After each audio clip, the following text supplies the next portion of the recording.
Good morning, everyone. Hello, Kevin, TGIF, NG, TGIF. Everyone doing okay?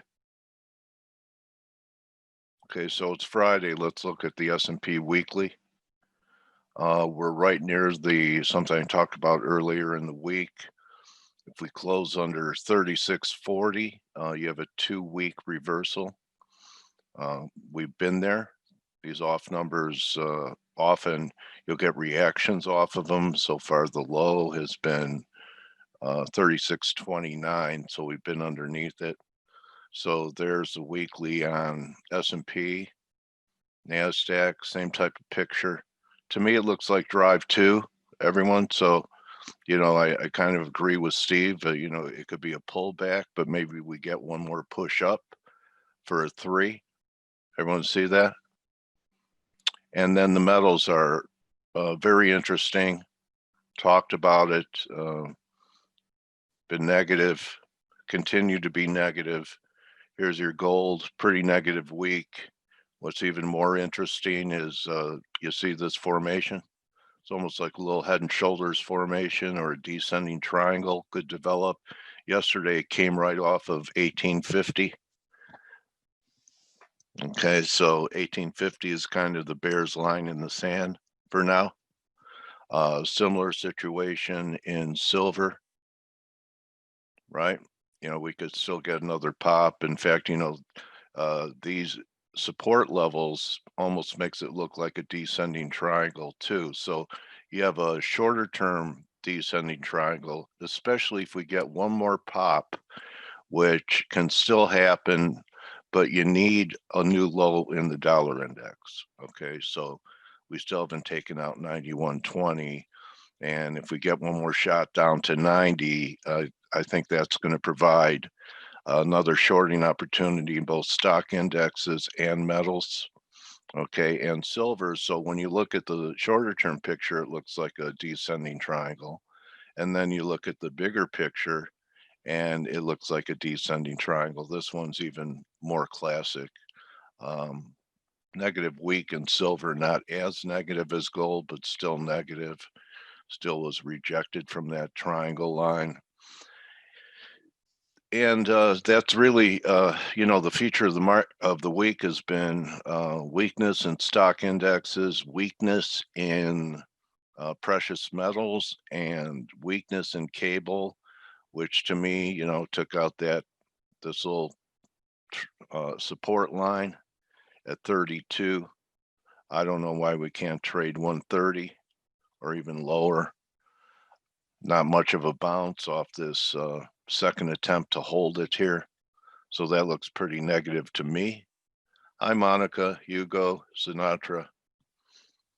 And what's really is interesting is how long the euro is taking to generate a new high. It's the same as the dollar index generating a new low on a weekly basis. It's probably just sideways. What do we have? Yeah, just an inside week. Okay, so I love this. So the most bearish thing the euro could do next week is make a new recovery high over 122 and then take out early in the week. And there is a solar eclipse on Monday for those of you that, pay attention to astro things. So if we had, say we went to 2250 early next week, just made new highs, and then we start trading lower for the week, that might be the beginning of a correction that I still think I'm going to have a chance to buy the euro all the way down here. Okay, which may seem aggressive with where we are. Of course, we're going to have to get back under this support level under 1830 or so for that to happen. But I think long term, this is going to be the one of the better entries for 2021 for the year in euro down here. So I think there are two trades setting up: the counter trend short and then the long term buy. Those are my calls. The next one's yours. 800-899 bear. Vermont teddy bear. And you can get your you can get your you can get your Biden bear I at got that. You 800. know, I'm going to say that I got that, but we, what our North American audience is probably, I don't know, Oh, yeah, half of our viewers. yeah. The other half is obviously European, Asians, Australians, people. They don't And get Vermont teddy bears over there. no, they don't. I Too got bad. it. I thought it was Yeah. funny, but I don't You know don't how. know how many calls I got, Blake. I mean, that You really know, was my phone number. For if I would have hook had inventory, or I knew you then, I would have told your wife to, stock a few, and we could have made a few bucks. So, how's it Anyway, going? TGIF, buddy. I'm happy it's Friday as well. Sorry, you This, were talking about the euro, yeah, and I mean, I here's my only hang up to the a euro correction. is Brexit right now, and I Oh mean, yeah, you look at cable, and it's not looking well. I mean, it's if you're short, it's looking great, but if you're long, you're probably worried, and if you're yeah, if you're if you're long risk or you're short the dollar, you're probably looking at this cable going, man, what's going on yeah, here? And is this going to be a serious like Brexit meltdown? yeah.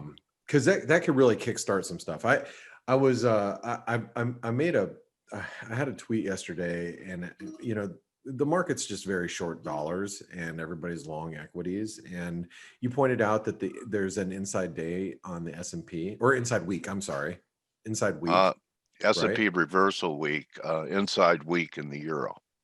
Oh, okay. Yeah, it was a negative week in Oh, Nasdaq and S&Ps. You had a reversal, not a uh, key reversal, but for the week we're lower on both of them after making new highs. let's do this. Okay, yeah. Here's the S&P. Just Yeah, well, it's not an outside week yet, but what I yeah, see here, it could be dark cloud cover, okay, because if you have a see how this candle here, let me just draw it out for you a little bit, and I'll keep that as red. So see how we made a new high in the yeah, red candle, but we haven't taken out the low, because if we actually were here, I'll draw it this way. This would yeah. be It hasn't taken out the wick, but no, it's no, the cloud not yet. cover is because it takes out the body. Is that it? Hold on, I'm just trying to get a Yeah, color here. Yeah. So if we got like, that's not what I wanted. I'm sorry, guys. I'm just trying to. Oh, much better. Okay, so let me erase that. Let me go draw there. Okay, so if we got a red candle, and yeah, and we completely took out last week, that would yeah, be a bearish outside week, right? yeah. But that's not it yet. Right. So what could happen here, and what I think is probably more likely, just thinking about Brexit and what's happening here, let's just imagine that we have a move in the S&P where we get Brexit doesn't happen, or at least we get indication that it might not happen, right? So everybody gets a little freaked out. So now we get a red week next week. Then that could set up for maybe a little bit of a pullback in S&Ps. But I get skeptical about that, and I'm sure you do too.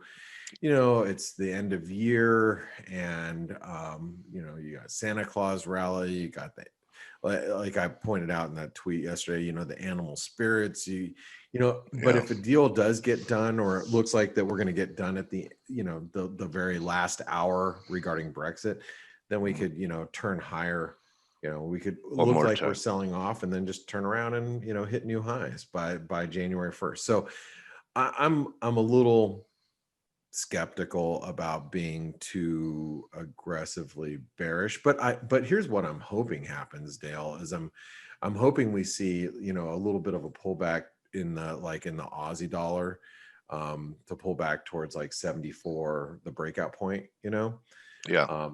That's what I'm hoping happens. I think that a move here in the Aussie back down to the, this breakout point would be great. I don't know if we're going to get it. I don't know. It's been relentless. I never thought it would be up here. It's so strong. It is so strong.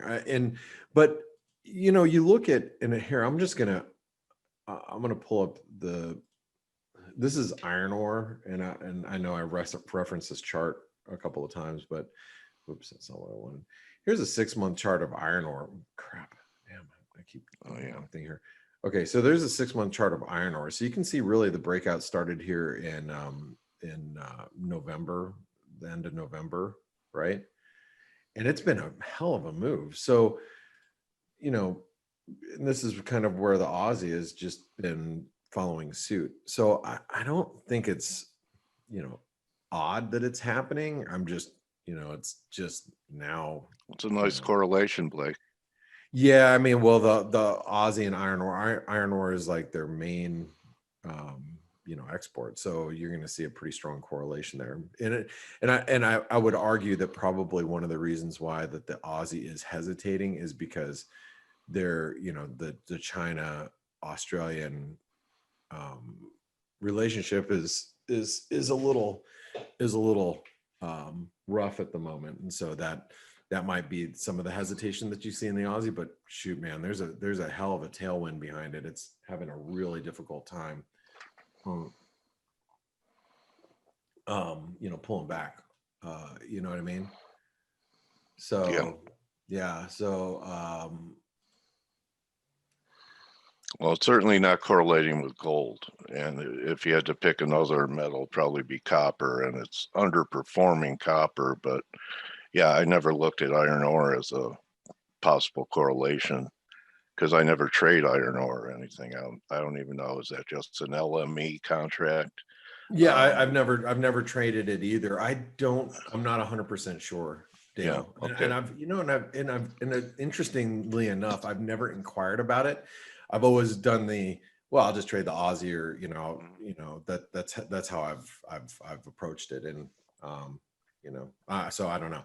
But hey, real quick, and I was reading a comment from I'm sorry, somebody had responded to me regarding Amir. He said, I remember meeting him in Maryland Wise Trade Group back in the day. Such a gent and so generous with the support of other traders.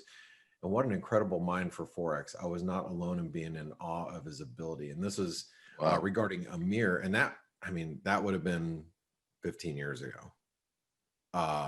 And that was a response to you and I, Dale, to the tweet. Yeah. So, that was before his troubles. What's that?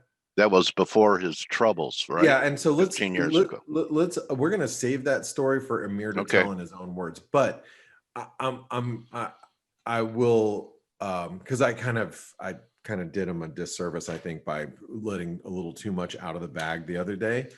But let me just start by saying this: Amir is going to be joining us today. Very excited for him to be here, and I want to reiterate that this man that you guys will hear in about 45 minutes time, and I'll try to, I'm going to get started right now so we can get through all this analysis, and let Steve and Stelia say their piece.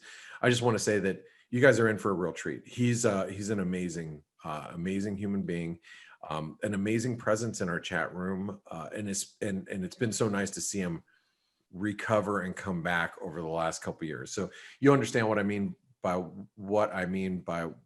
me saying that after you hear his story. So Dale, without any further interruptions, I guess we'll just get through this analysis. Okay.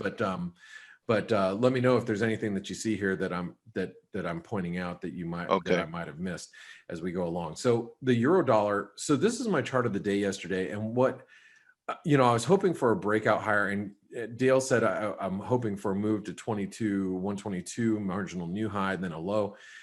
What I'm just hoping for is that we stay above this 120. Well, actually, just 120 really. But if we get a dip back to the 120, these lows from yesterday, the 120.65, I think that's going to be pretty good support. If that breaks, we should see 120 again. I'm not anticipating that. I'm just saying that I'm really looking forward, looking to see if we can hold the ECB low yesterday. I do think we will. And I'd be a fan of actually trying to buy a dip down there if we can get it. Resistance right now is going to be 121.70, 121.80. Okay. Okay, and we are still bullish, obviously. Cable, I mean, we're under some serious pressure today, and we're approaching the 618 retracement. Earlier this week, I had said I wouldn't mind buying the pound at 131 in hopes of a deal, but based on the information that we have right now, I don't know if a deal is super likely. So I'm not sure I'm super comfortable with doing that. I was hoping that, if I got, I had an order earlier this week at 131.10 for the 618 right here. I was actually looking to buy that. I had canceled that order. That was like, earlier this week. But I was thinking, okay, well, if it spikes down there and it gets me in, I'll get long. I don't know how comfortable I am, but that was, earlier this week before we had some of the, news that we have right now. So I think 131.10 is pretty important support. I think below that we see 130, which is the 78% retracement. Right now, any rally back to 132.50 is probably going to find sellers. So, except for NFP days, Blake, Fridays are usually not the best day to fade action, looking for reversals. It's kind of like it's the final vote with people's pocketbooks on the week. And then, you'll get some follow through the following week. You've seen it a million times. And I think you'll have a chance to assess whether or not you like it. It's also, don't you feel this way? It's not just the price; it's how it gets to the price that makes a difference. Yeah, that's like that's exactly it. That's why when I put in orders overnight, like for example, I'll just give you an example, and then we'll continue on. Let's say in the Aussie, let's say I had and I didn't do this, but let's say I put in an order overnight for a bid at 74.50, and we got a spike down there, and then it bounced back, and it hit my order, and then it bounced back to like 74 or 70 by the time I got up. So I got up and I'm already up 20 pips, and I got hit on some spike down. Well, then I would say, okay, why did I get hit? Oh, I got hit because there was some headline that seemed like it was a negative Brexit headline, and they hit the Aussie on it and it bounced back.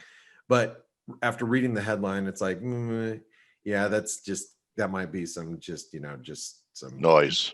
Yeah, and then I'll say, okay, I'll keep it, right? Because it spiked down there and it hit me.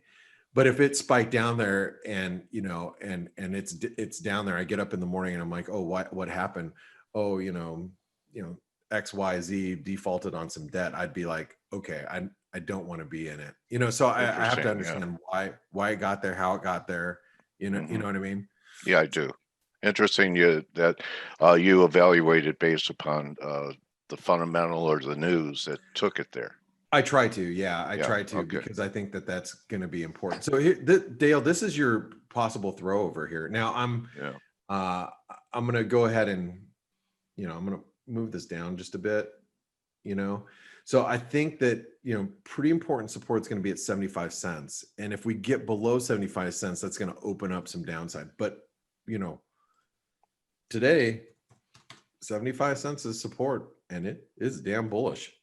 Yeah, it just is. Iron ore started pulling back last night, and I wrote in our chat rooms. I was like, hey, be careful if you're along the Aussie, because it'll probably start pulling back here, based on the iron ore and copper, giving up some gains, and it did. It rolled over, not aggressively, but it pulled back.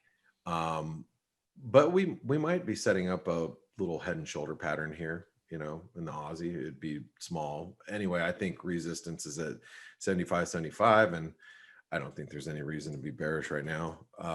But I think if you're long, you got to be a little careful, especially because we're starting to see some reversals elsewhere. So let's take a look at the Kiwi. Kiwi is an example, but here, let me just go and I'll show you guys. This is our chat room. If you guys want to know where we're at all day, this is the ForexAnalytix chat room. Let me just show you how much chatting has gone on since I got up. I got up around here. This is 4:11 a.m. Okay, this is how much chatting that was 2 hours ago. This is how much chatting's gone on since then. Okay, so now I'm going to take you backwards. I'm going to go back to last night. Let's see. So this is last night at before I went to bed. Okay, I said, hey guys, a little heads up. Copper is reversed, so is iron ore. So Aussie and New Zealand may dip in European trade. Okay, there's the iron ore chart. I did tweet the chart too. You guys, if you aren't following me on Twitter, you got that chart. So the Kiwi was up here and it dipped, and so did the Aussie. And so, but the problem with the Kiwi is we set up a false breakout possibly. So I'm going to put 71.10 as being pretty key resistance, and you guys know that support is 70 cents. So this is obviously very important support. I don't know if I'd run out and short them, but I would be careful with them if you're long. I mean, I'm more in the camp of I'd rather buy the Aussie at 74.50. I'd rather buy the Kiwi at 70 cents than try to buy it here. Does that make sense? Okay. Yeah. Okay. So I'd rather just buy those dips rather than, be long at current levels. But that's not to say that it won't go higher. I mean, they're obviously in very bullish, trends right now. Dollar Canadian. So the dollar Canadian hit the butterfly reversal, and the dollar Canadian's been holding up well. Now, here's what I would be thinking. If we got back above these highs today, which is 127.80, then 127.85 actually, then the next resistance would be the key 128.40, right? We're still bearish, but as I said yesterday, there's, the risk is starting to build for a reversal here. So we hit the 161% extension and held. So now dips back to 127.07. Oh, I had an order down there. Did I cancel it? Shoot. I just realized I canceled the order that was down there. Oh, that's a bummer. Anyway, overnight I was wondering why. I'm like, man, I should be long a little bit more dollar Canadian, and I'm not, and that's the reason why, because I canceled that order. Damn it. Anyway, 127 is going to be key support here. I am looking for a counter trend move, and I think that we could probably get back to we can probably get back towards here, 129, 129 and a quarter. We could, if we start to see, stocks pull back. One of the big things out there that you should be looking at is the dollar Mexican peso. That was a great call, Blake. There's the lows for you. Thank you. I am bullish and I am long. So let me just show you a couple things. First of all, NGFX probably capitalized on it too. So he said, Blake, great shout out on USD MEX. Oh, thank you. Okay. Well, look at the RSI broke out yesterday. Yeah. That was yesterday when we were down at 2. We're at 20. We're at 2015 right now. That was a breakout. Look at the dollar ZAR. That's you, Czar. Huh? You're Pip Czar. Actually, I bet you Amir he might actually remember that day when They gave you your handle. my nickname. Yeah, he might have been, because that was the time when he used to be on Wise Trade TV, when we had the TV thing. But anyway, so I'm going to say that support for the dollar mex is back at 20. If we can get a dip back down there, 2020, a break above 2020 in the dollar mex, right here, 2025 actually, right there. I bet yeah, you probably have a real nice weekly candle on that one. It might be setting up. And so, and these are the types of things that make me a little skeptical about being long risk too, when you see the emerging market currencies get hit. So I'm going to tell you guys, near term, I'm bullish the dollar mex, but I'm going to put us in range, because what I really think is happening here, I don't think you should be outright bullish. You know, that's why my position's just not very big. But I believe we're more in a range now, right? So I think we're going to rally, you know, stop at 2050, 2060, somewhere up here. And then, you know, then you're probably going to set up for a great short. And, you know, just as much as I want to buy the Aussie dollar at 74.50, I actually want to short the dollar Mexican peso at 2080. So what I'm saying is that what I want to do is short it up here, right? But yeah, you know, Dale said, look at the weekly candle. Weekly candles. That is not a bullish engulfing, but that's a piercing line reversal week, which is, you know, it's a big one. So just a heads up. Let's see. Oh, we got a lot of work to do. Okay, dollar Swiss. Here's another descending wedge breaking out. So resistance now is at 89.15, support 88.52. I still think it's bearish, guys. I do think it's bearish, but just but realize we're making a counter trend move right now, right? But while we're below this this 89.80, it's hard to be bullish. You know, US dollar Norwegian krona has had a nice recovery. I think we can make it back up towards 892 to 896. But resistance today should be 892. Then we have 896, just in case things get a little crazy.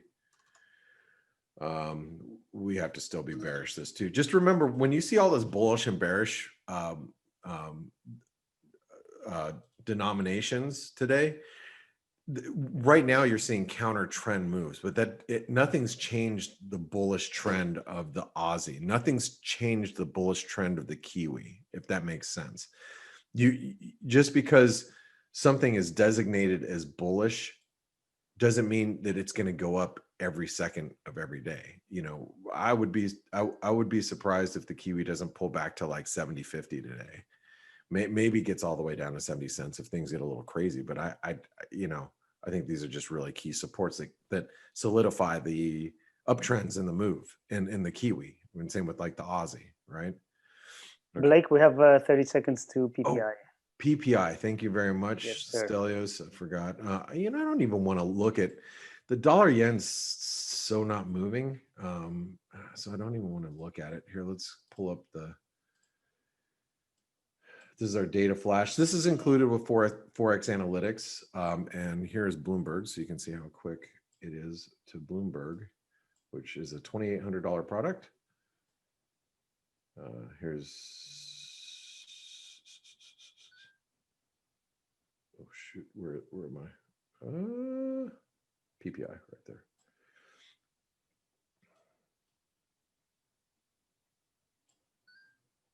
Wow. Data flash came out quicker than Bloomberg. Did you see that? Yeah. Marginally and worse. It's a miss. Yeah, it's a slight miss. Actually, forget it. Wow. How is it that central banks cannot engineer inflation at all? They don't want to.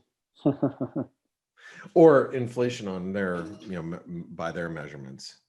queuing up Steve's response. Hold on. No? Huh.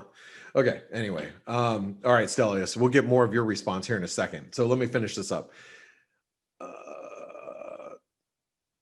Dollar yen. As you guys know, dollar yen is stuck between 104.74 and 103.65 still.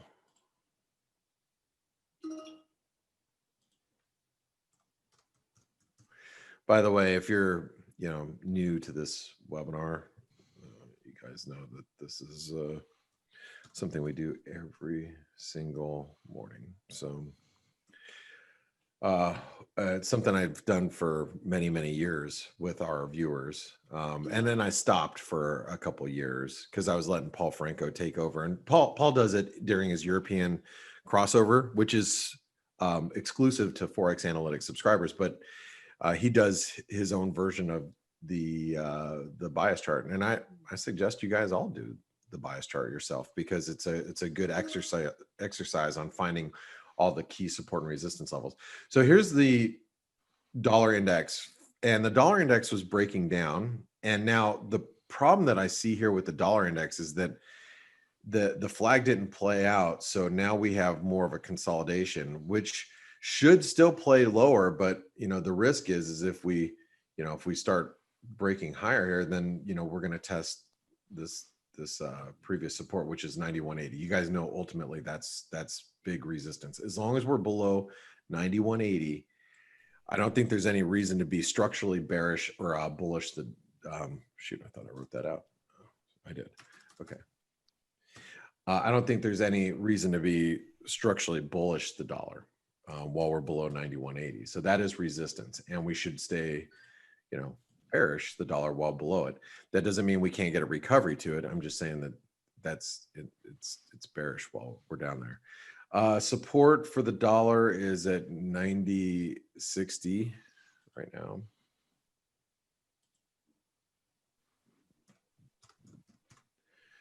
Okay. I was finishing up the US dollar Norwegian krona. I'm sorry, I left you hanging there. Let's go back to the US dollar Norwegian krona. I didn't even finish that. Stocks are higher as inflation is lower, because they probably feel that central banks are going to continue to add liquidity just to engineer inflation that we'll never see, right? Is that their excuse, Stelios? Look, I don't know anymore. Down. Let's go ahead and let's put more liquidity out there, right? That's their excuse for just printing. 874, and then obviously 870, but I'll just write down for today, 874. Okay.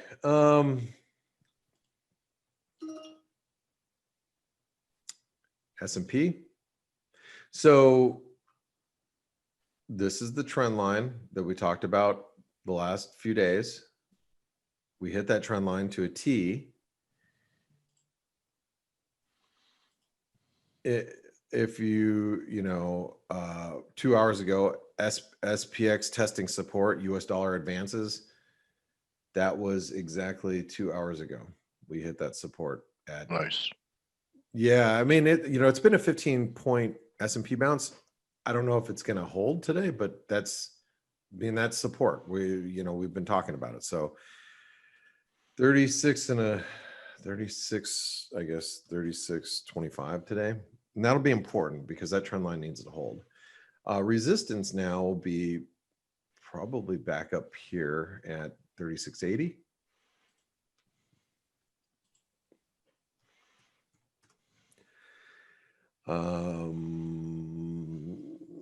Gold.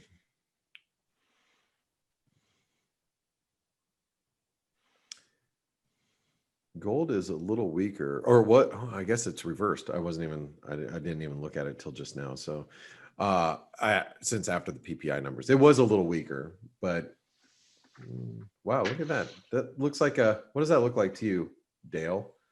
Head and shoulders. Yeah, little head and shoulder pattern.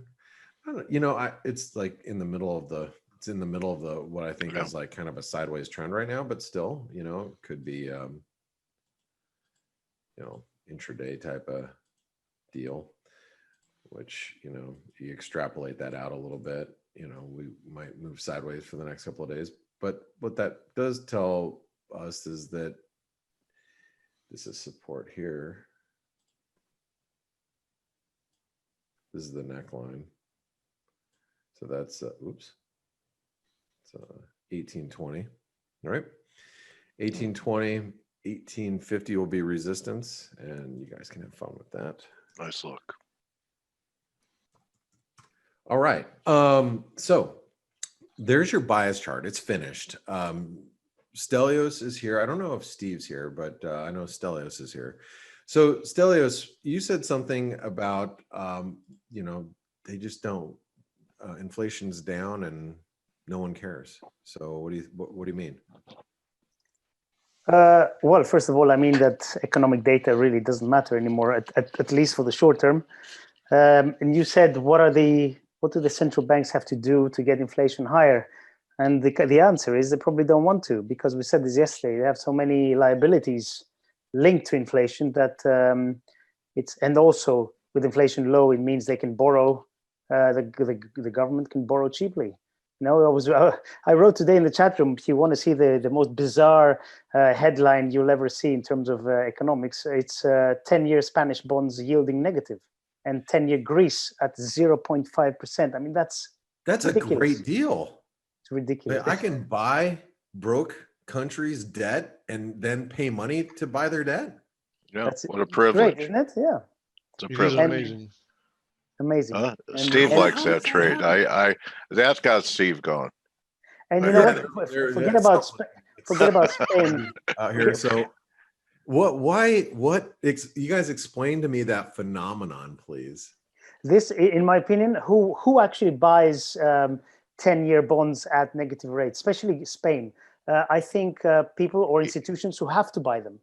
That's the thing. You have to have a part of your portfolio in XYZ, you know, pension funds, whatever. I still remember when I was trading sterling interest rates. I remember the gilt traders who were sitting very close to me, who were saying there's always this hump in the yield curve in the back end because pension funds have to own long-term gilts and they have to own a certain amount of them.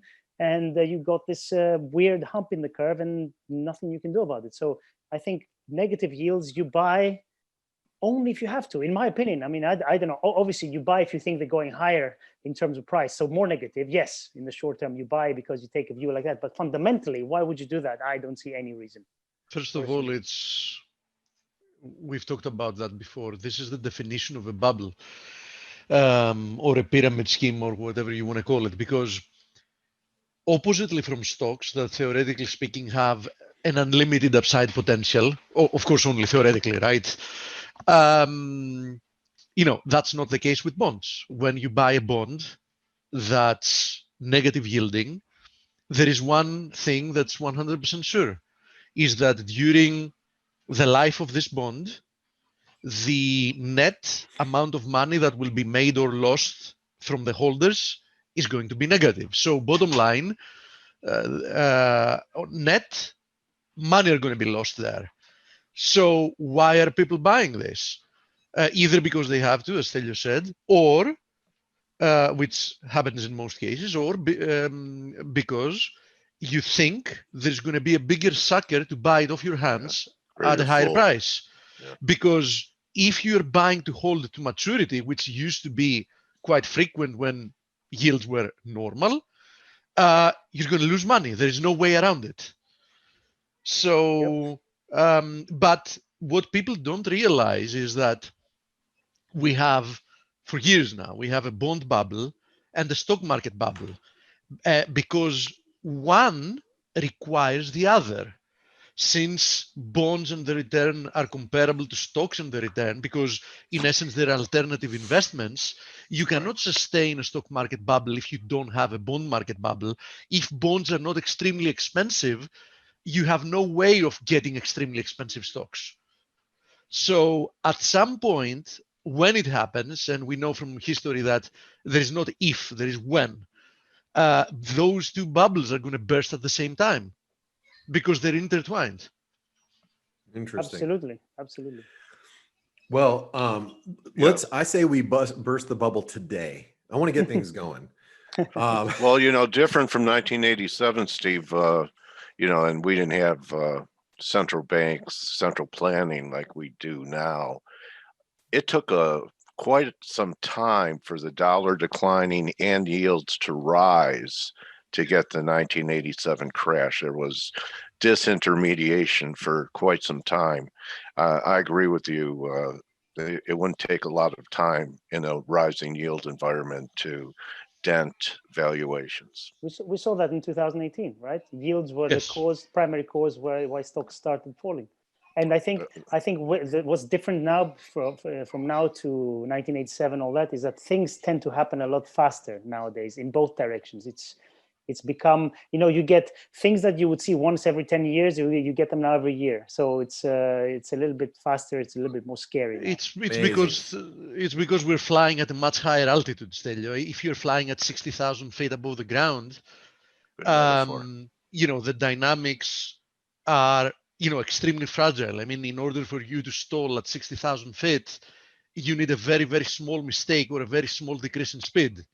So now that we're flying, near the stratosphere, that's what the case is. I mean, any slight deviation from, the path is disastrous. What's a Greek mythology of which god flew to the sun? Icarus. Yeah, all right, you guys know. All right. Hey, guys, I think we have an Icarus. Hey, listen, I'm gonna let you guys take over, but before I do, just remember our webinar sponsors, Pepperstone Securities. If you want to learn how to get ForexAnalytix for free for a period of time, open an account with Pepperstone, a live trading account. You have to use this link here. Then you can get up to 4 months free of ForexAnalytix. So check them out, see what they have to offer. I'm going to be back in just about 15 minutes for the Amir webinar and interview. So you guys stick around because, like I said, probably the most inspiring story you're going to hear of this year. So, nice. I don't know. There's been a lot. I'm going to tell you, this is a strange year. This is one of those years where you probably heard a few pretty inspiring stories because it's nice to pass them around, especially in such a tough year for everybody. So anyway, in a little bit, bro. Yeah, I'll see you in a little bit, guys. Thank you, Blake. And thank you. By the way, a friend Monica says we have many risky Argentine bonds we think nobody will want, but buyers always appear. That's the problem with having zero yields. The search for yield, you go for anything that you can, which is so risky. Like personally, I've been trading my family's funds for years. Last 3 years, I own zero in bonds, zero. And it used to be a good chunk of our portfolio. The Argentina story is just unbelievable. How many times has Argentina defaulted during the past 20 years? Like something like, I don't know, 7, 8, 9. I mean, that for me is a definition of a gamble. It's like Russian roulette. You're clicking the thing, and you say it's not going to go on my head. It's going to be on the next one. Anyway. I've lost count, and the funniest part is that before the previous default, weren't they issuing something like 50, 10, 100-year bonds, something unbelievable, which of course within a few months went from trading to 100 cents on the dollar as it was issued, more or less, to 30 cents on the dollar. Yeah. Who would have guessed, right? Practice makes perfect. yeah. That's just pure speculation. Pure speculation if you're buying those, in my opinion. You might buy them and make a huge load of money, but man, it's too dangerous. Anyway, that's the problem with having zero yields in proper credit worthiness, in countries, because then you get junk bonds at 3% and 4%, and that's just nuts. And that used to be low. That is lower yields than safe haven yields used to be, like a couple of decades ago, right? Oh yes. Yes. Okay. So the news today obviously is again the pound, and Boris Johnson said at this point in time where we stand, it's how did he say it exactly? It's looking very, very likely that we're going to have a no deal. So the market's quite scared at the moment. Frankly, I know some people who disagree. They're still playing chicken. They're going to play chicken until the last minute. So what's changed for the past 2 or 3 or 4 weeks? Nothing. It's just we're getting closer to the end, and they're both sides are still stuck on 2 points. So they're still playing chicken. So I personally, I've started very, very slowly. I sold the euro sterling, euro pound at 92. That was my level. I did a very small position just to keep a tracker on it. And I want to keep selling as we go up to 94.7 if we get there. But just something I'm looking at, and I've been waiting. I have no expertise in kitchen and hence chickens, Stelio. but what I can tell you is that we're getting closer and closer to the bottom of this channel that we've been talking about for quite some time. This is a 4-hour chart, by the way, yes. And we can also see it on the daily. There it is. I'm not touching cable, by the way. I'm only shorting. Yeah, cable, I think, is going lower. Yeah, and if it breaks through here, doesn't look good. Yeah, and this whole recovery has not been impulsive at all. Yes. And extra element that was added to the mix a few days ago was that it was last Friday, if I remember right, that false break above like the previous high in 135 intraday. Took everyone out. Every short was gone. Yeah, and now we're on the precipice of a quite big breakdown, which in my opinion inevitably will bring 126.75, this low there, in focus pretty fast. So you want to buy the pound from a technical perspective. I'm talking now because, as I've said before, making assumptions on what politicians are going to agree sitting around the table, is something that I don't recommend anybody trying to do. But from a technical perspective, and so far the technicals have worked perfectly here, irrespective of all the political risk. You want to buy it. This is a nice area from a risk-reward perspective if we hold the channel and propel higher. But my gut feeling tells me that there is a big chance we're going to slice through this channel, or even worse, we're gonna gap lower. I think 125, because I think the dollar will squeeze a little bit. We're gonna dollar squeeze. Yeah, there is a chance that we're gonna get some news during the weekend and gap on Monday, right? Yes. So technically speaking, a gap lower below the channel on Monday is going to be a very, very, very bearish technical development. I agree. Are you a technical analyst? Listen, guys, I forgot. I usually do this on Thursday. I forgot yesterday. But if FACE has helped you for free and you want a deal on a semi-annual or annual membership, just go to our website and you'll see someone that's going to be able to help you there. And they'll offer you a decent discount on that. Fridays are very good days to get used to navigating and do all your research. So I just wanted to put that out there and, look at it as a Christmas gift or Happy Hanukkah to everyone, a Hanukkah gift for your trading career. You give and yourself as we've said many times, FACE is great, but it's 1 hour of the day, right? It's 1 hour of the day. And of course, it doesn't include, all the rest of the services. ForexAnalytix offers. Anyway, so someone in customer service will help you. Okay. So having discussed the elephant in the room, which is the pound, and I said that yesterday. Look at the pound yen. Same type of formation in the short term. Somebody could also claim that this was an interesting divergence. I mean that while the pound versus the dollar was producing a higher high, even incrementally, the pound yen was definitely far away from that. So as you see, pound USD and pound yen will break higher or rebound from this channel support at the same time. That's also quite interesting. They've come in alignment. Now, at the same time, and let's visit some of the crosses, this was not a big surprise here. We had a look, I don't remember how many days ago, the pound Aussie. I said that this formation looked another probably bearish consolidation. Look at this, poop, slicing through, and currently testing the waters below that low, which that low was exactly 2-year low. So we're testing the waters at 2-year lows. You can't really interpret this as a bullish development. Even worse, just a reminder, because we've talked about that again, look at the pound Kiwi. Pound Kiwi was trading in this clearly corrective channel since the summer of 2016, right? So that was a 4.5-year old channel that was holding until we broke lower, retested, and now we seem to be accelerating to the downside. So, and we're currently trading also at, no, this actually is like 1.5-year-old lows. So I have to tell you that, pound Aussie, pound Kiwi, they look like they're gone. And, I wouldn't try to, to catch a falling knife here. And it seems like Euro Aussie, here it is breaking through this prolonged consolidation. It somewhat a little bit at a different scale resembles the pound Kiwi situation, right? And here is Euro Kiwi.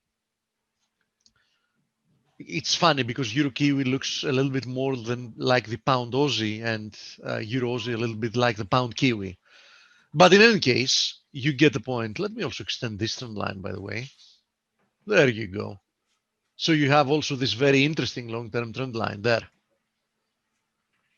So, everything looks like, and I've said it before, it doesn't surprise me, right? I expect commodities to do very well. That should help commodity currencies overperform. And I do believe that these crosses over time will suffer a lot more losses, right? Because I expect these type of pairs, the NOK, the CAD, the Aussie, the Kiwi, and, more or less the vast majority of exotics to overperform. Okay, what? Want to take a look at VIX for Dale? Sure, absolutely.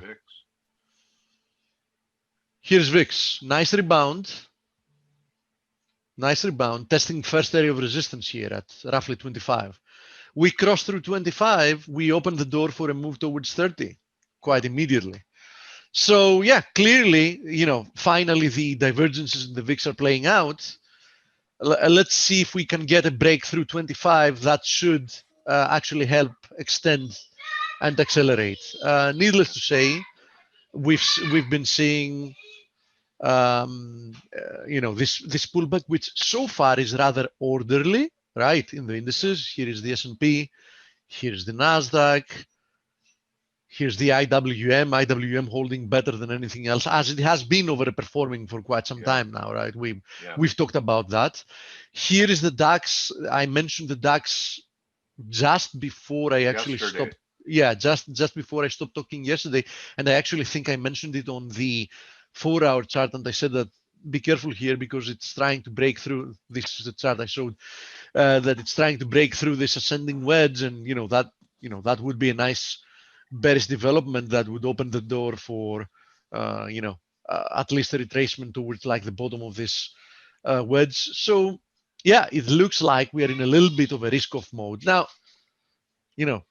For the time being, it's nothing really to write home about, right?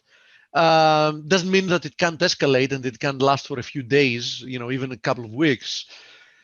But as I've said, consider this a counter trend trade until proven otherwise, because that's what the trend tells us, and that's what we have to follow. So you want to be short. I mentioned it yesterday and the day before. The risk reward is in your favor if you're trading against the highs. But just the risk reward, it's not the trends. The risk reward favors attempts to fade, this move higher for at least some type of pullback, which is healthy. Now, how much of, conversation we can have about healthy moves in a totally unhealthy market having to do with, its fundamentals and the way it moves. It's a totally different story. Hi, Blake. Do you suggest to do the bias chart 1 or 2 times a day? You know, I don't think Blake is in at the moment. He's going to be back, but I can tell you as a fact that there is no mistake you can do by doing it more than once per day. But I can also tell you as a fact that in the vast majority of the cases, that's not going to be needed unless it's a very volatile day, right? If the day doesn't really have very much volatility, you don't really need to do it more than once per day. Now, if the day proves to be very volatile and early on you get up breaking, you know, through your levels, yeah, there's no harm you can do by rerunning a bias chart during the day, right, to establish new levels. Let me coach you. Start with once a day and do that for a while, because Yeah, most people you know do something. not once a day. What Dale indirectly wants to say here is that consistency is a lot more important in this case than frequency, right, Dale? Yes, buddy. Because a lot of people don't even take the time to do that. In True. fact, you know, you want to do it. Look at Blake's, but do your own too. It'll be a good discipline for you. And when you do something yourself and write things down yourself, it has more impact. It's neuro, whatever it is, but it'd be a good exercise for you to do once a day.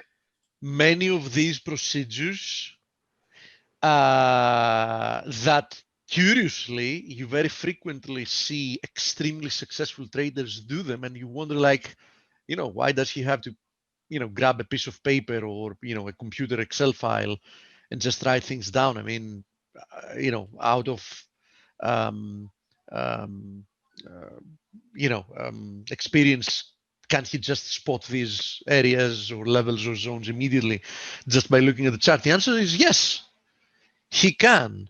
But once you write things down, in essence, you commit to them, right? So you decrease the chances that you're going to emotionally take a position that you shouldn't be taking, probably. So that's the biggest importance of that for experienced traders. Now, for amateurs, it's helpful for all types of reasons. For professionals, mostly because it forces you to be more disciplined.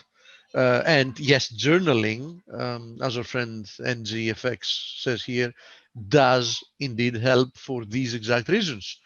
Now, there is a question. Let me go through some of your questions before Blake interviews Amir. There's a question about USD yen. So USD yen, I wish I had something to say, but the only thing I can say is that it's still coiling, right? You can see it here. You know very well, those of you that are frequent listeners, that I haven't traded this for a very long time, and I haven't regretted it a single day. And you can see why, right? So, you know, I don't want to do anything with it. Yeah, I do monitor it intraday a couple of times, but I see no reason why I should be trading something that's literally untradeable at the moment.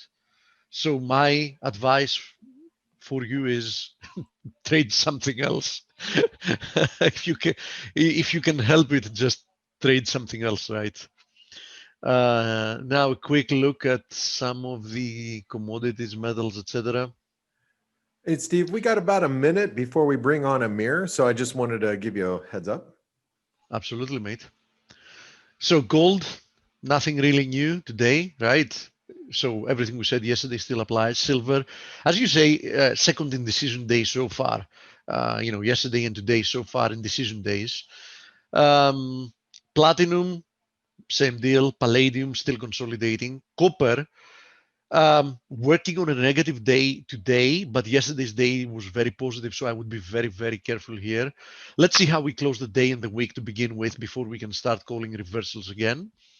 And cryptocurrencies remain a little bit under pressure, but as I've said before, you know, within the context of like a corrective move, there is still some room they can move within without really, you know, producing any technical breakdowns, right? So nothing has changed here either. Anyhow, Blake. Hey, buddy, how's it going? Good, mate. It's all yours.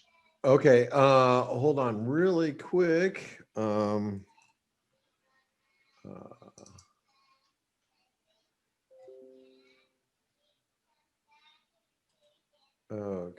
hold on really quick.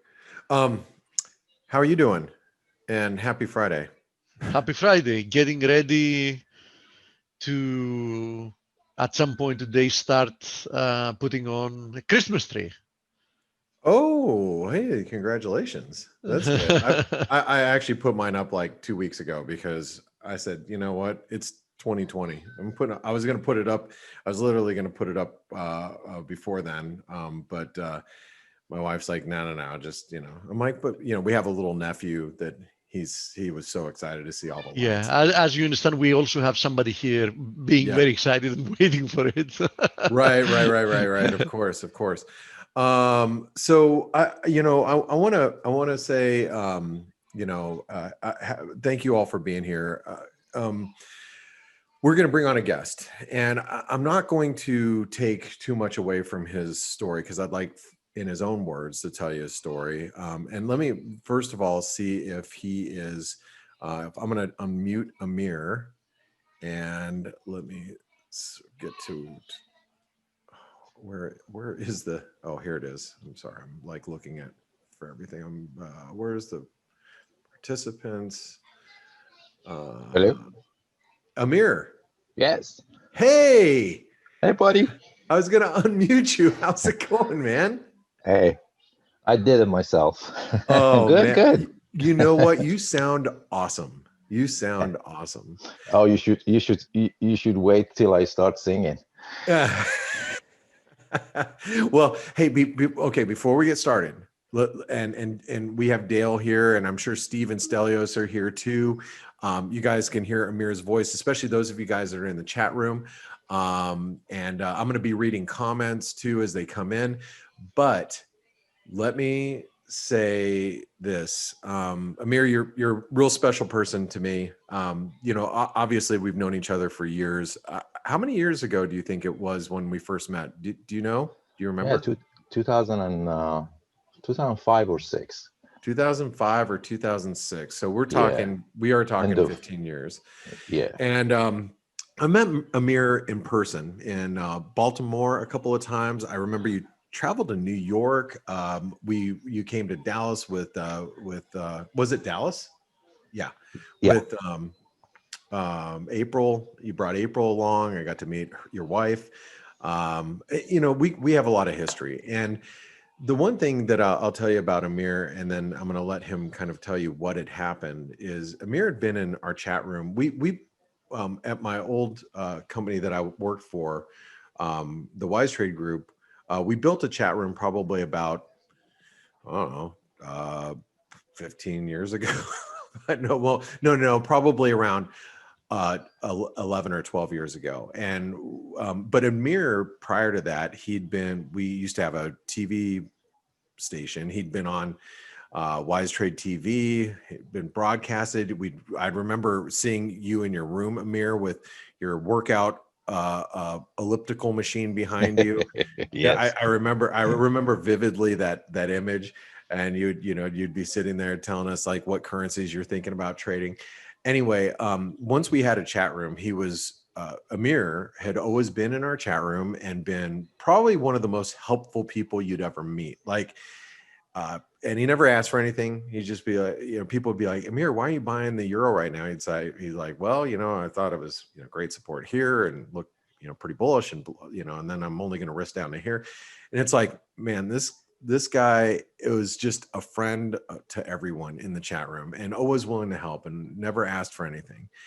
And then something happened where he disappeared after like a year and a half. And I got kind of worried, and I knew Amir in person. I actually had his phone number. We would text every once in a while, and I text you, and he told me a story, and then the rest is history. I'm going to let Amir tell you what happened in his own words, and then I'll pull up the story as he's talking. But Amir, I'm so happy to have you here because we have so much history, and I'm going to shut up now. I want you to, I'd love to hear maybe you can kind of briefly tell everybody what had happened to you, but also explain your journey as a trader, because what had happened in recent years, over the last 4 years or so, is you've slowly gotten back into trading, and now I can tell just by your posts and what you do and what you're doing intraday. I can see how you've really come storming back. And but if people know your story, they'll be more impressed than ever. So I'm going to shut up and say, so good to hear your voice. Thanks, buddy. So as you mentioned, we were together since 2005, and then everything was fine. And then in 2011, it was in March of 2011 that we had a home invasion, and I walked into the home, people at our house, and I was stabbed in my abdomen. So I was left. And if I remember the story correctly, April was out of town with Yes. Isabella. She took her to New York, and you, I think, were playing cards with some of your friends, right? Something like that. Yeah, I was out. Yeah. I Or you went, tell her that you were playing cards. Yes, yes, I did. So I was out. I went had dinner, and there was a casino in West Virginia. I said, okay, I'm gonna go and play some blackjack. That was my favorite things to do. But then once I got there, I wasn't feeling well, so I came back home, and it was in the middle of I don't remember, probably around 11 o'clock at night. So I walked into a couple of guys in my house, packing up our stuff, and that's when I was stabbed, and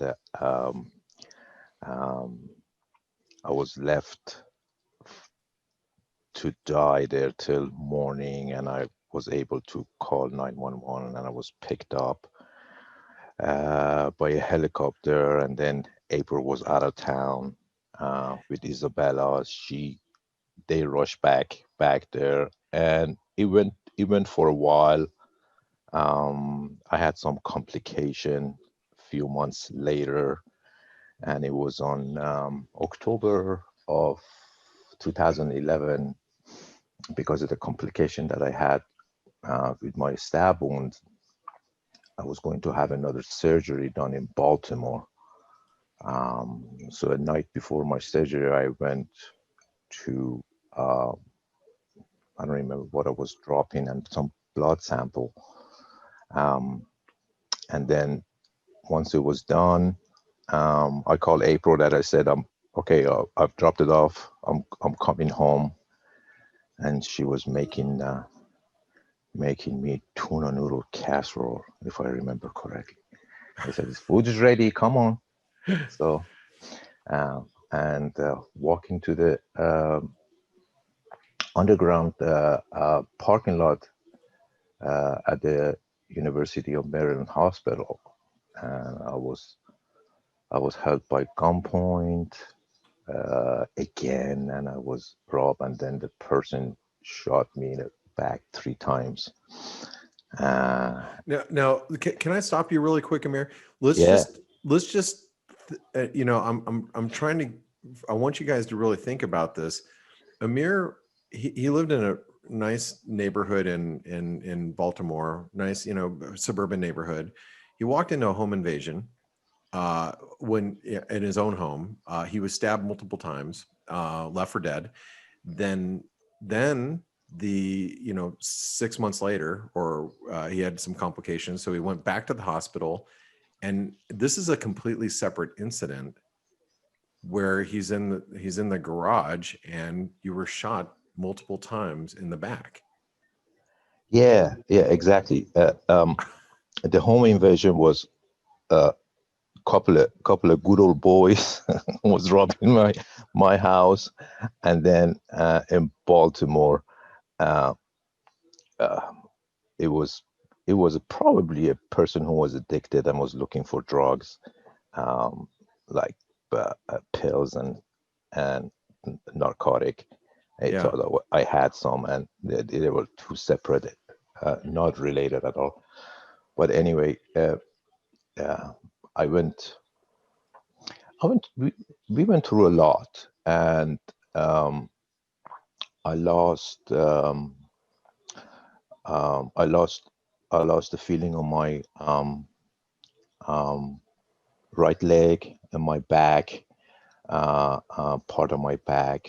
Um, um, then after a while, because I had a bullet stuck into my vertebrae, they had to remove it. So I had another surgery, and then I was dealing with a with seizure, um, um, speech impediment, stuttering a lot to the point that no one could understand me.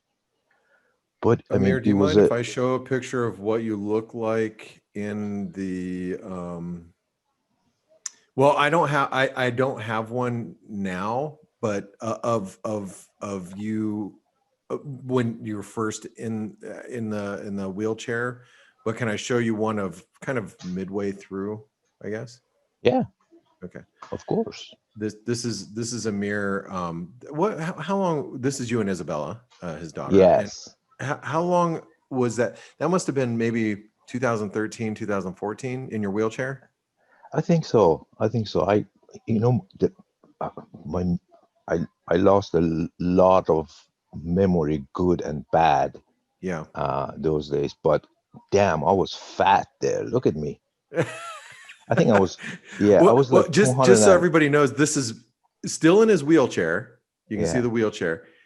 This is several years later. This is 2017, 2018, maybe. yeah. In That's April. when we moved. That's when we moved to St. Simon's Island in Georgia. Yeah. Yes.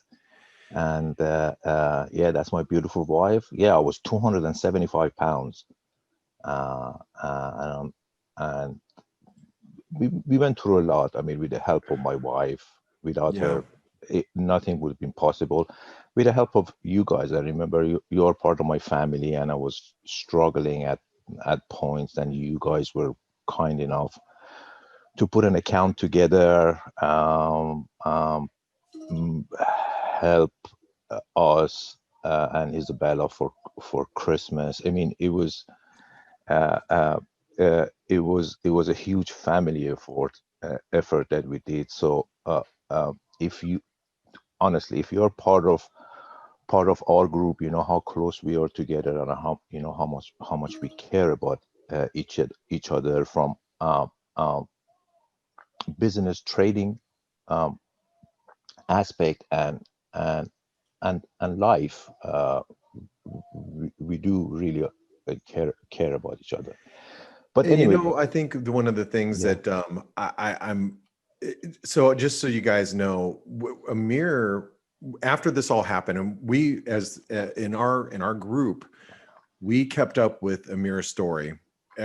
Like literally every day, every 2 days, I would report back to our community, like, "Hey, you know, I heard from Amir. He's doing well," or like once a week, I would say, probably realistic. And he's doing well. I talked to him today, or I talked to April, his wife. She would text me and kind of give me updates about how Amir is doing every once in a while, and we bring him on. And I remember the first time we brought you on, Amir, probably was about that 2013, 2012, maybe about a year after the original incident. And your stuttering was so bad, it was hard to decipher exactly what you were saying for the first year, I think. yeah. The only person who would really understand me was April. Uh, um, uh, I mean, we've been married for this coming March will be 30 years. So Congratulations. That's she amazing. lived, I know, she lived through a lot. My accent, Persian accent, and all of that. So she, I don't have to even say anything. She knows, she knows what's in my rotten head all the time. So you know, so yeah, it was really tough, and then slowly, but the biggest change was that as a family we stuck together, we were together, and anytime I felt down or disappointed or discouraged, she was the one who brought me back and keep telling me that, hey, just let me know if you want to quit. Let me know so I know where I stand, because I'm with you all the way. And that's just lift me up. Isabella was, I mean, it's our only child. So we persevered, and we moved to St. Simon's Island in 2015. Nicer, warmer environment. I think I have got ridden of the stutter that I have. Yeah. I can't. I barely notice it, if at all. So yeah. it's so it was also, I think it was 2015 or 16 that we were in touch, and he said, hey, do you want to come back and start trading again? And I said, oh, I don't know if I would be able to, but I talked to April and said, well, give it a shot. You got nothing to do all day, so see what happened. And I started it on 2015 again, after 5 years, I think 5 years of not doing anything with the FX market, not knowing what it's really going on. But slowly then you had ForexAnalytix. You told me that you were about to launch it, and you made me part of it. And slowly but surely, I was able to get back in trading, learning, being in the chat room, listening. I had a hard time being in front of laptop or screen for a while. So, but everything is going well, and I do my trades. I spend maybe 4 or 5 hours in the morning being in front of the computer, chatting with you guys, and making few trades here and there. And I'm hoping April wants to go to France next year, and she said she's going to go either with me or without me. So I'm gonna, yeah. So I still have a problem with flying. I can't fly. Anytime last time I got onto airplane, I get my seizure back, and I really don't feel well. really. So yeah. Is Yeah, it because of the pressure, or Yeah. what do you think? Yeah, it is because of I think it's because of the pressure. But and then it's in Europe, it's much harder on a wheelchair to get around. So we invested in a brace that it was specifically made for me, and I got one of these standing walkers that I could use my elbow instead of bending down. That I can hold myself up. So I'm training. So hopefully by next year this time, I join you on a webinar in Paris. In France, that would be Yeah, awesome. man, that would be great, wasn't it? Yeah. So that's how it is. But besides all of that, it was a tough road ahead of us. And I anybody that I meet that having issues, health issues, or people that we see even in the chat room that struggling with anything, it just keep positive thinking. Being pessimistic wouldn't take you anywhere. Always be optimistic, think positive. You know, I thought I was pretty invincible, and I had a great life, and nothing was. I mean, for what I went through from coming from Iran, like 34 years ago, and what I went through and get here, I thought this is it. I mean, I love living in the United States, but that's what I thought, and look what happened. The only thing kept me together, it was my family, and having a positive attitude. And that positive attitude that you have, it brings every good things back to you and to your life.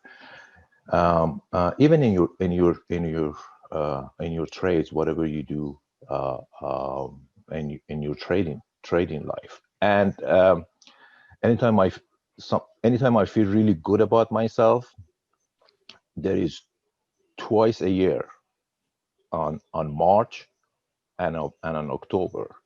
I never forget those days. That every year I have a two reminder that how precious life is, Yeah. and how much we really should appreciate each other and friendship and what we have. So, You know, Amir, it's to me probably one of the most amazing stories because I try to explain to people about, like, well, you know, you can imagine that you have to think about, like, in your point of view, like, wait, first of all, you're stabbed and left for dead, multiple, you know, assailants and home evasion, and you survive that, and then you're shot 6 months later in a parking garage. You fell down the stairs after you were shot in the back, left for dead there. Some woman found you in the, and this is via the Baltimore Sun, in the parking garage, and a completely separate incident. And it's like, yet you persevered, you survived, I mean, your stuttering was bad. You were in a wheelchair at the time. I still am. And you still are, but Yeah. I mean, I remember the other photo, and which I didn't keep, of you in bed when you were looked, at your, probably, I think you've shared the picture with us before, at your worst. Yeah. And between your wife and your daughter and yourself, you survived, and look at you now, this almost 10 years later. Yes, you're still in a wheelchair. Yes, you had to stand on one leg to put up some Christmas lights.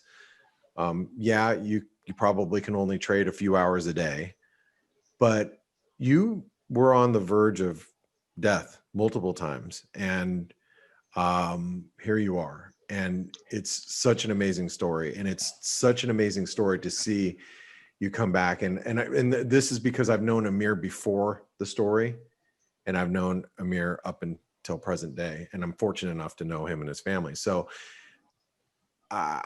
if you ever look around and you go, man, what a tough year, it's tough 2020, or I'm having a tough time,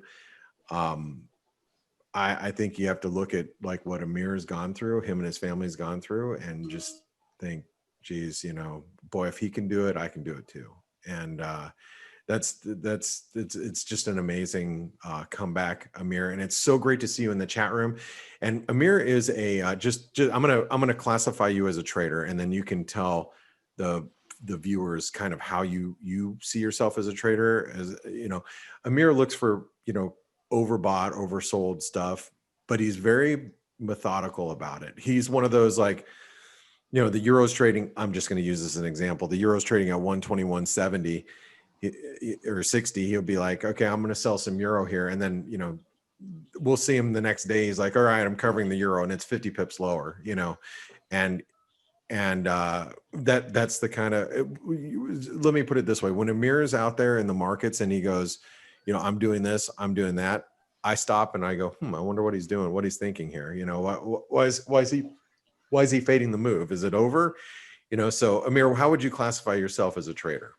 Yeah, I mean, I do a lot of, I guess since I have been in pain so much, I think I enjoy being in pain, counter trending.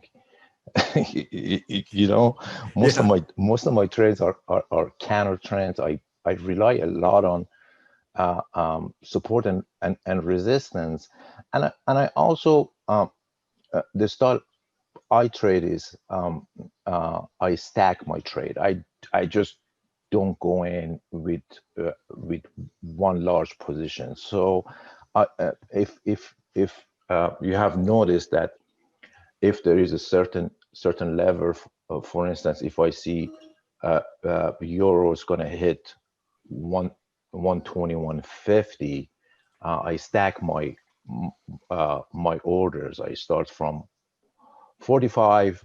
I don't want to lose any of it. 50, and I'll go above it, because we all know that once we hit those levels that we're looking for, there's always a trap after that they're gonna take people out and go a little bit higher and trap you into buy more, and then all of a sudden reverses. So I stack my trade, and I start with a smaller position, and once I get to the area that I want it to be, it's a bigger position that I take.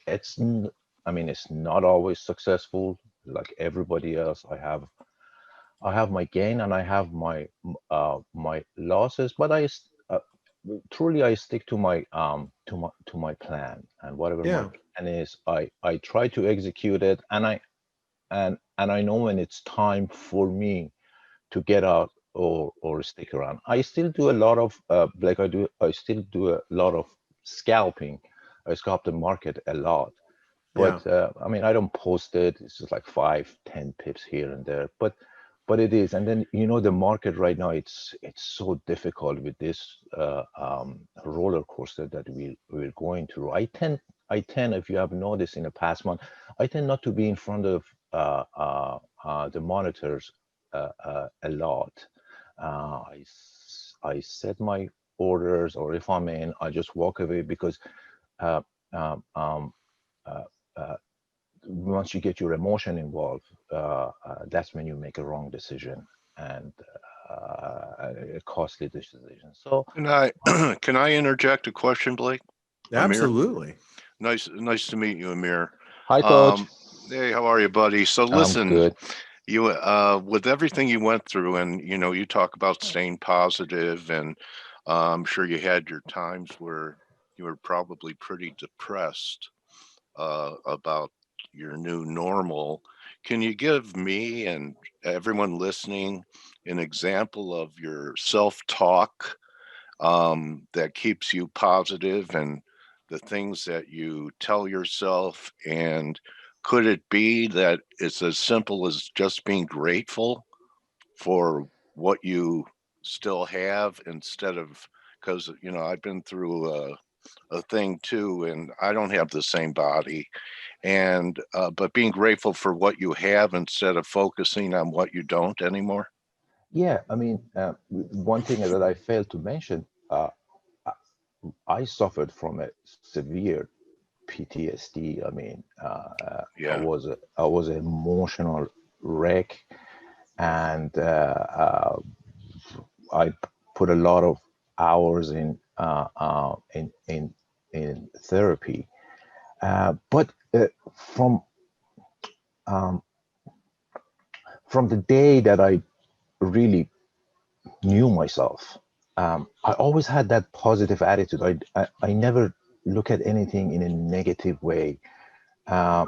Look, right now there is no such thing as, I mean, for a lot of people, well, I mean, I'm sure it is, but for me, there is no such thing as oh, it's Monday, or thank God it's Friday. I enjoy every day when I wake up April is a great witness of that. Anytime I'm up, I'm happy to be up, and I'm in a great mood. One of the things that I always do, you're talking about talking about when you're down, what you do that make you feel better. I'm sure, I mean, April is listening. She knows what I'm talking about. This is what I say to myself. I said, think about flowers and think about birds singing. And I repeat that to myself a bunch of times. I have done that since I was 20 years old. I swear. And even if Isabella's down, if April is down, this is my thing that I do. I says, just think about flowers, how beautiful they are, and listen to the birds singing. See how beautiful that is. And really, Wow. that's all we do. And then the experience that I went through, a lot of people went through, but as I said, twice a year, I get a warning that enjoy your moment, because life is precious. I mean, Coach, look at the market. I mean, you think you're in a wrong side of the trade. You wait 2 days, and you see yourself sitting in a green. So plan whatever you want to plan, and execute it in life, in trading, and that would, I mean, I think it would help you a lot. I don't sweat over trades anymore. I really don't. And when you're in our chat room, there are a lot of great guys. I mean, from Amanda, who's such a, I mean, you think about someone who inspire you. Look at the way she trades. I could never see myself in doing it, and lots of other people that I get to know. And what a great mantra: flowers and birds. Isn't it? It really I'm gonna is. remember that one next time I need it.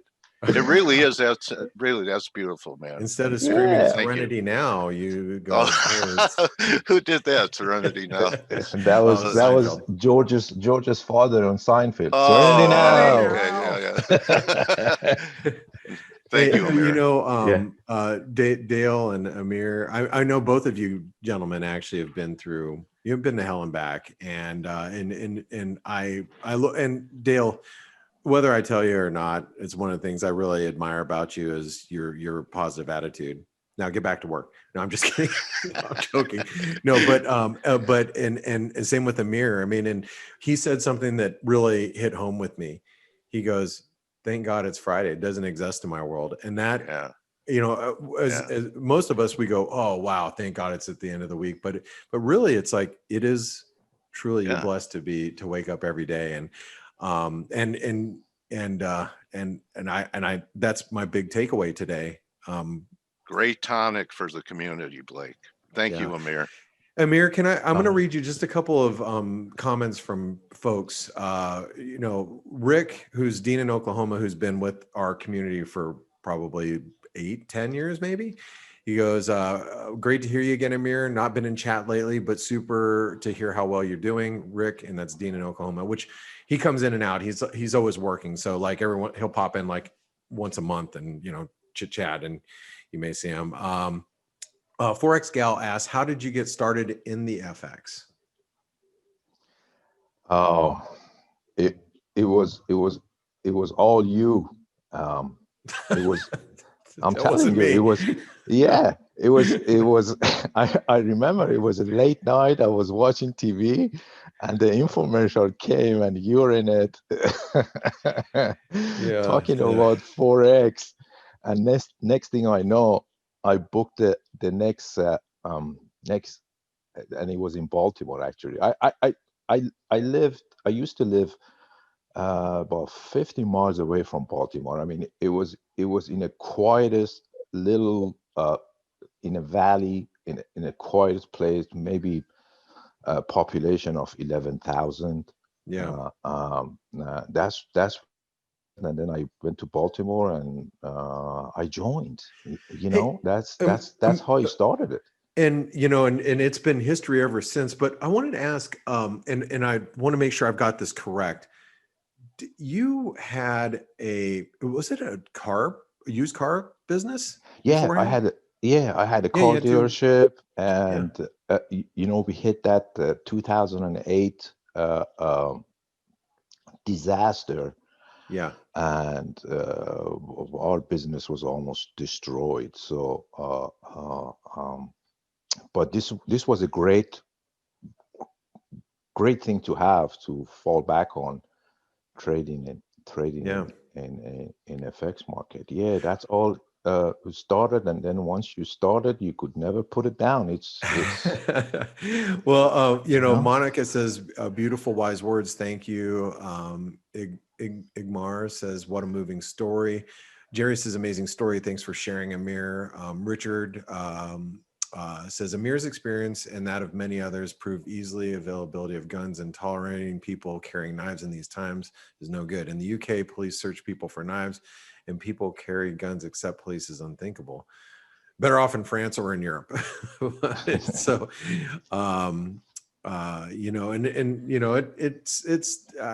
we everybody's got their thoughts about gun control, and I'll tell you though, you talk to Steve or Stelios, and they'll say, that never would have happened here, which, and I'm a gun owner, so just so you guys all know, Yeah, and ex-military. So it's, yeah. It just say never say never. I mean, it's yeah, true. you know, That's uh, true. Yeah. yeah. When it And comes, it what happened to you comes. never would have happened, right?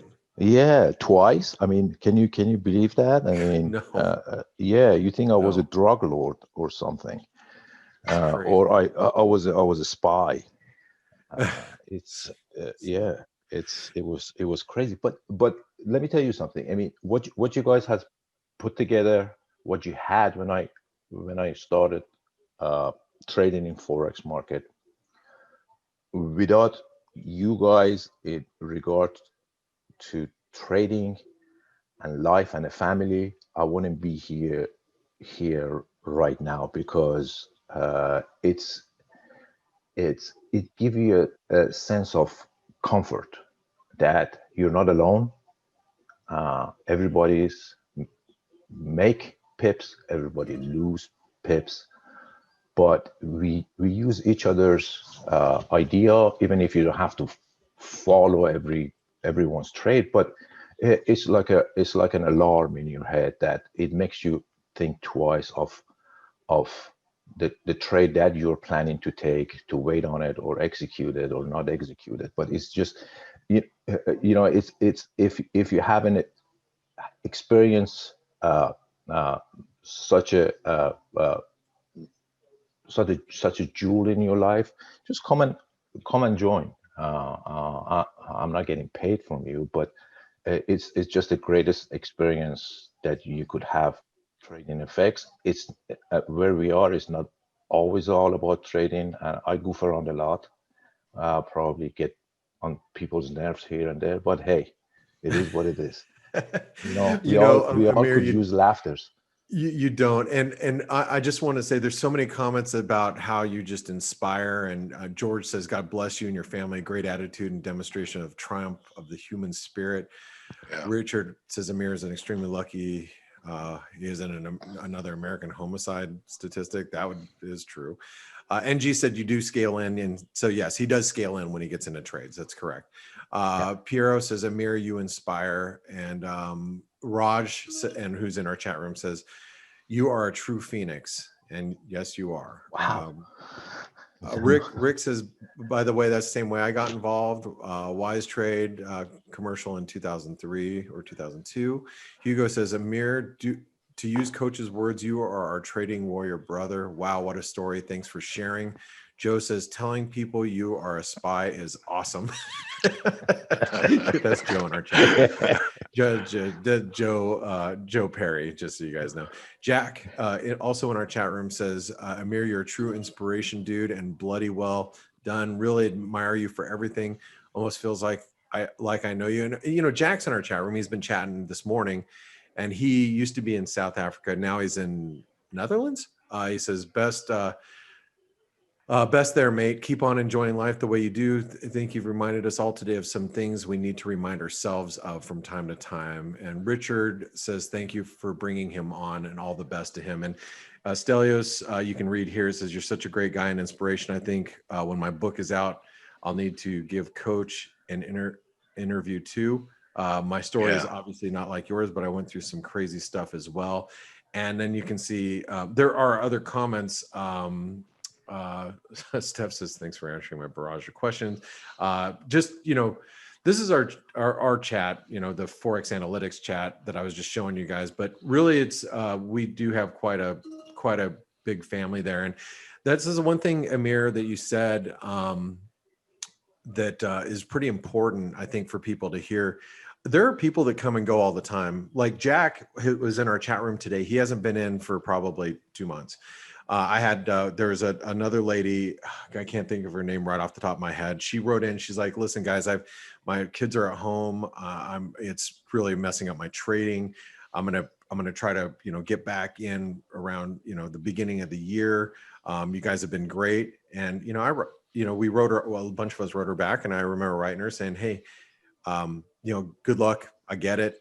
Life does get in the way. We'll be back. We'll be here when you come back. And people come back, and they come back and they're like, okay, I got my craps, straightened out, and here I am back at it. And it's quite a family, isn't it, Amir? Yeah, it is. I mean, look at it. I mean, okay, you say I'm a Phoenix, but in my opinion, is April is my true Phoenix, because without my partner, I would never be where I am right now. And when it comes to trading, this chat room and what you have, it's my partner, partner in life, in trading life. And without it, the chance of me messing up, it would be a hell of a lot more than what I do right now. So you always need a partner in your life, and I'm blessed that I have one next to me every day, and through the World Wide Web, I have partnering with lots of great people in our community. Yeah, well, we are truly blessed to have you here, because you are an inspiration to us all, Amir. And I'm going to wrap it up by saying, it's so nice to hear your voice. I was not joking last year when I said I really want to come visit you in April in Georgia, and that's unfortunately a pandemic got in the way. But I'm actually going to take my kids on a road trip probably this next year, and one of the first places we're going to go to is to visit you guys, and come on down, take you out anytime to lunch and share a whiskey with you. So fantastic. Hey, look at Euro and look at Looney. Oh my God, we talked. Yeah, the Looney is actually breaking out here. Yeah, I mean, I have talking about the stacking up. I stacked up. I've been stacking up on Looney long for a while right now. I'm sitting at 127.74, and it looks like it's starting to flower for me a little bit, and I'm short. And the birds will be singing soon too. Damn, he's going to be singing outside with my cigar and my single malt, sitting outside and enjoying it. I know. So yeah, stick to your plan. I mean, even we talked about it. Stick to your plan, Ice, and that's what I have. I'm in green, and I was telling myself, Blake, that this Looney is going to be a disastrous trade of 2020 for me, or is going to be a fantastic, the biggest of greatest of all trades of 2021, and I hope it gets that way. So. Well, Amir, I want to say thank you so much for being here today. This won't be the last time. I'll have you on again, because it's just great to give people a reminder of how important life is. It's not just about trading. It's not just about making money. Life is extremely valuable, and it can, things can turn quickly, and you never know. And so you have to appreciate every day, right? So is there any last parting words you'd like to give the trading group regarding like trading or life or anything? No, I mean, honestly, you all know where I stand, and my motto is that just enjoy your life. Don't make things complicated, and enjoy your life, enjoy your family. And I know trading, as I mentioned, it's hard sometimes, but it's all up to you, and it's all in your head, that how you treat every situation, and that it comes to you. Just treat it in the simplest way and the most positive way. And hey, I'm not the only one has gone through a hard time. I'm sure everybody's situation it's different, and everybody thinks that they have suffered in life in many ways or shape, but it's all about not when you go through it. It's all about how you come out of it. So stay positive, my friend. Birds and flowers. Damn straight. Birds and flowers. flowers. I have Birds a Birds I have and a flowers. tagline suggestion for this interview, Blake. The Birds power and flowers. and beauty of community. That's right. And for, Mustafa, he just he said, unfortunately, I was late. Hey, don't worry, we're gonna post this out on YouTube so you guys can listen to it if you missed it or you came in a little bit late. Amir, my friend, happy holidays to you, your wife. Is Isabella gonna come back with you? Yeah, Isabella's here, and she goes to UGA on January 6th. Awesome. Well, give So her a hug from our whole community, and especially my wife and I, and same with April. And yeah. Amir, thank you so much for your time today. Yeah, same thing sure to you, Lisa, inspired. and kids. And I'm expecting a song from Coach about birds and flowers, hopefully next. Coach, you got something to work on for the weekend. Okay. Yeah. Okay. I'll compose something for you, buddy. Happy holiday, happy Hanukkah, Coach. Thank you. And Merry Christmas to everybody. You're a great example of the first candle. So thank you so much, Amir. Blake, this was a great idea. I don't know about everyone else. I needed this. So Yeah, well, I thank think you, we Amir. all did. And Thank you, my man. I appreciate it. thanks, Amir. All right, guys. Well, Dale, I needed it too, because sometimes you get so wound up when in your trades and you're like, man, what a crappy day. You know what? Every day is a good day. And I take that away. There's no TGIF. Every day is a good day. So thanks, So Amir, it's for easy that. to say, don't just count your pips, count your blessings. Tougher to live it. And we just saw an example. He's an everyday reminder of that. Yeah, true. Thank you, Amir. Thanks, Amir. All right, Dale, thank you so much for a great week. As You always, too, Blake. You rock it out, and we're all lucky to have you. So I'm going to bow out, and guys, I'll see you on the week ahead video this weekend. Have a good weekend, everyone. Adios.